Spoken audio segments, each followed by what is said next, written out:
नमस्कार दोस्तों।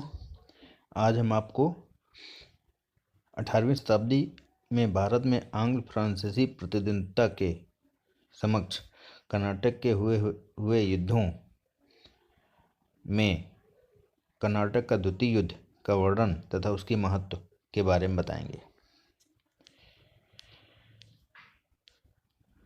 कर्नाटक का द्वितीय युद्ध।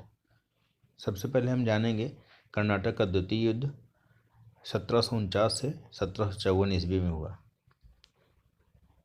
जो कर्नाटक का प्रथम युद्ध हुआ था उसमें एक्स ला सेपेल की संधि से खत्म हुआ था। यहाँ पर एक्स ला सेपेल की संधि ने आंग्ल फ्रांसीसी प्रतिद्वंद्विता को स्थायी रूप से शांत कर दिया एवं दोनों को अपना अपना व्यापार करने का मौका प्रदान किया, परंतु यह शांति ज़्यादा दिनों तक नहीं टिक सकी।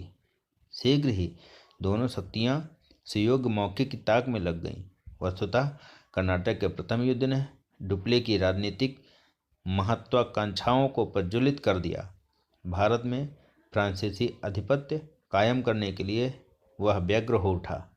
ऐसी ही अवस्था में अंग्रेजों की भी थी।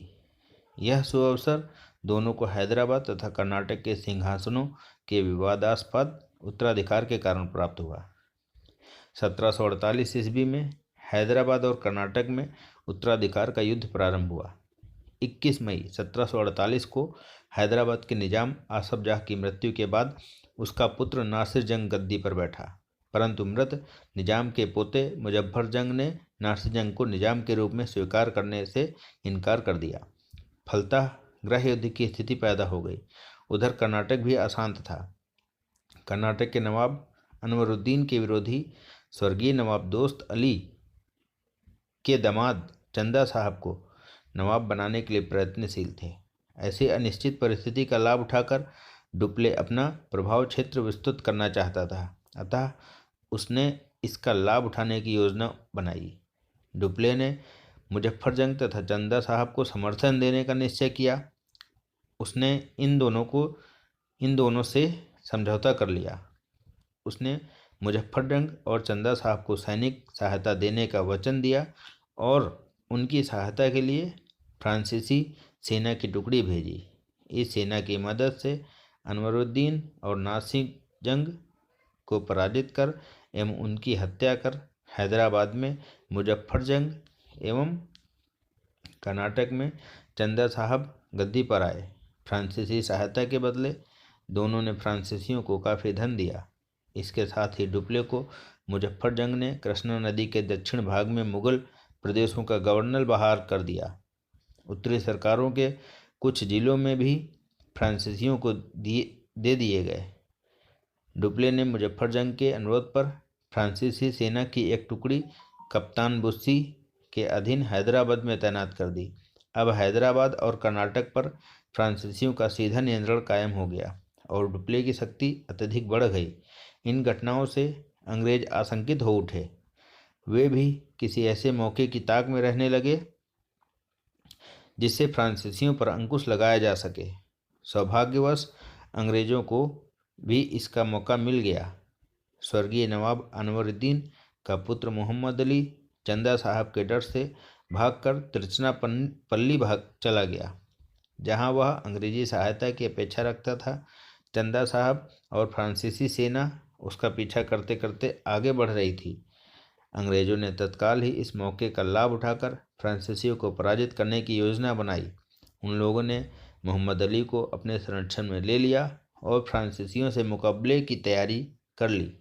फ्रांसीसियों ने तिरुचिरापल्ली के दुर्ग को हस्तगत करने की काफ़ी चेष्टा की और इससे चारों तरफ से घेर लिया, परंतु अंग्रेजी प्रतिरोध के कारण वे दुर्ग पर अधिकार नहीं कर पाए। फ्रांसीसी दुर्ग पर घेरा डाले रहे। बहुत संभव था कि अंग्रेजों को आत्मसमर्पण कर देना पड़ता, परंतु इसी समय क्लाइव ने अपनी दूरदर्शिता का परिचय दिया। फ्रांसीसियों का ध्यान तिरुचिरापल्ली से हटाने के लिए उसने चंदा साहब की राजधानी अर्काट पर घेरा डाल दिया। बाध्य होकर चंदा साहब को तिरुचिरापल्ली से ध्यान हटाकर अपनी राजधानी की सुरक्षा के लिए सेना भेजनी पड़ी।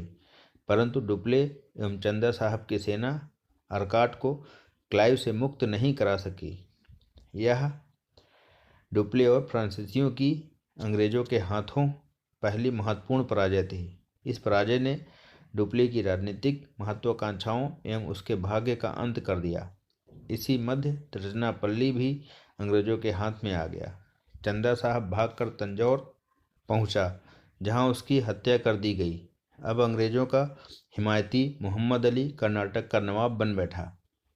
डुप्ले ने अपनी प्रतिष्ठा एवं शक्ति पुनः स्थापित करने का प्रयास किया, जिसमें वह असफल रहा। उसके कार्यों से अप्रसन्न होकर फ्रांस की सरकार ने 1754 ईस्वी में उसे वापस बुला लिया गया।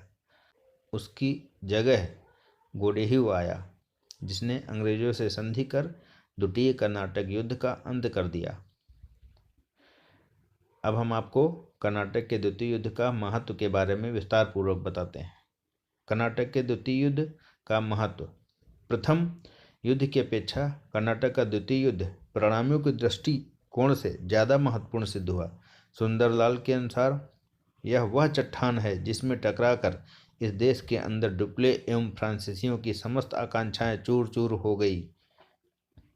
अंग्रेजों की स्थिति अब पहले से अधिक सुदृढ़ हो गई। इस युद्ध ने देसी नरेशों का राजनीतिक खोखलापन विदेशियों पर पहले से भी अधिक स्पष्ट कर दिया और उन्हें भारतीय राजनीति में खुलकर खेलने का मौका प्रदान किया।